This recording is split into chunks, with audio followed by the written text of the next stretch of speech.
All right, ladies and gentlemen, the video that we've all seen many, many times by now. And joining us right now is Michael Meyers, president of the New York Civil Rights Coalition, New York Daily News columnist. And Michael, good to see you again, as always.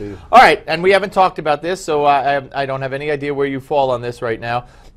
What's your take on how the police reacted there, in particular the one who has been suspended? This is 21st century policing? I think what happens is that people don't read reports. We had this task force, the President Obama's task force on 21st century policing. And it just came out in May. It has already been trashed because nobody either read it or paid attention. This is not 21st century policing. I can say this about the video that I have seen. Thank goodness there were other police officers there. I mean, they de-escalated the situation and they stopped the police officer who had pulled his gun. But you would think the way the police officer acted or reacted to the crowd, you would think he was there by himself, and he wasn't.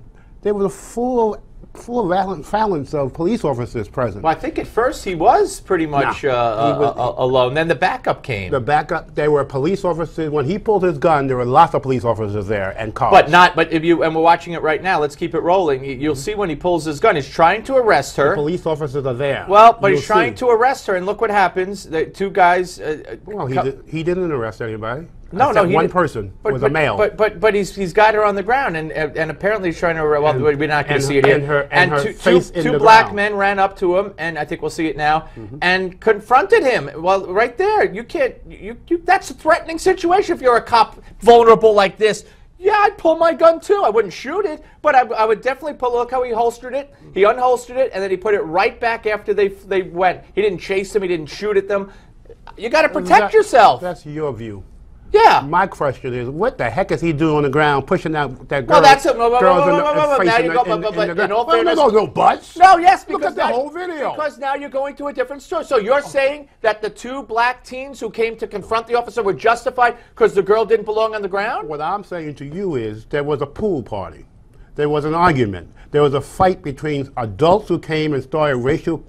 That's wait a minute. No, hold it. Not according to witnesses. Well, no. You take one side, and then the other side. I'll take black witnesses who disagree with you. Well, why? Because I'm black? No, I'll take black witnesses who disagree with you. No, because they say there was no racial problem. No, there are people on both sides who have said there was an incident between an adult, a white woman, who said, supposedly, allegedly, who said, you guys need to go back to Section 8 housing, which is government housing. Okay. Okay? And there was racial slurs in that connection. Right. Okay? And then there was a fight. Somebody got slapped. Okay?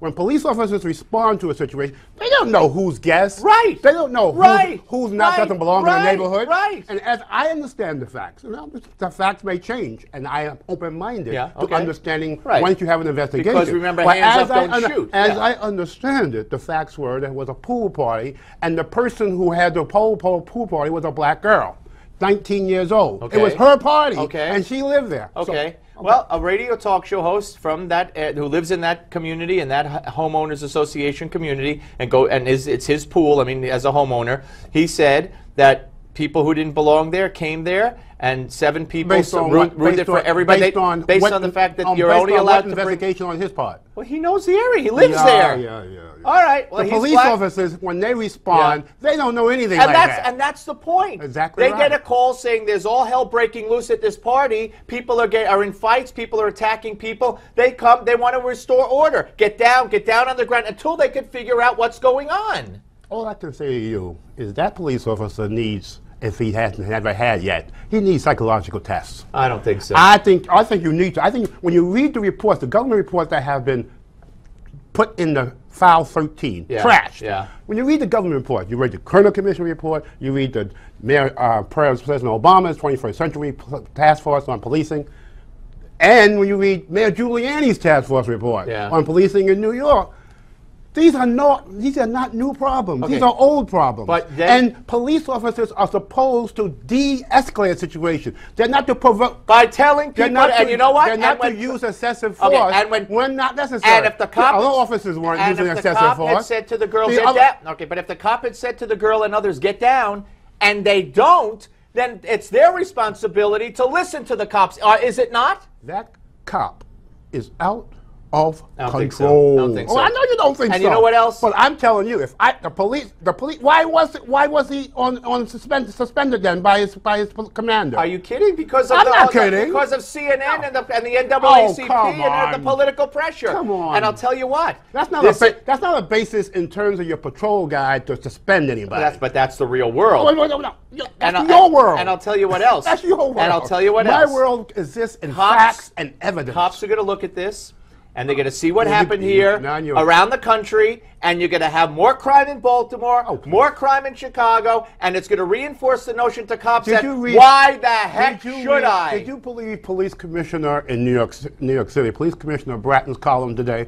where he wants to hire more? No, he proposed a whole notion that in New York City, because of these people who are writing columns and all these radio and talk show hosts, he says there's no crime rate in New York City. That's baloney. Read his facts. And then he'll say to you, this ain't Baltimore. And Baltimore shouldn't be Baltimore. But New York City is not Baltimore. And McKinney, Texas is not Baltimore. All right. That guy was out of control. Okay, we disagree. We'll agree to disagree. The panel's next.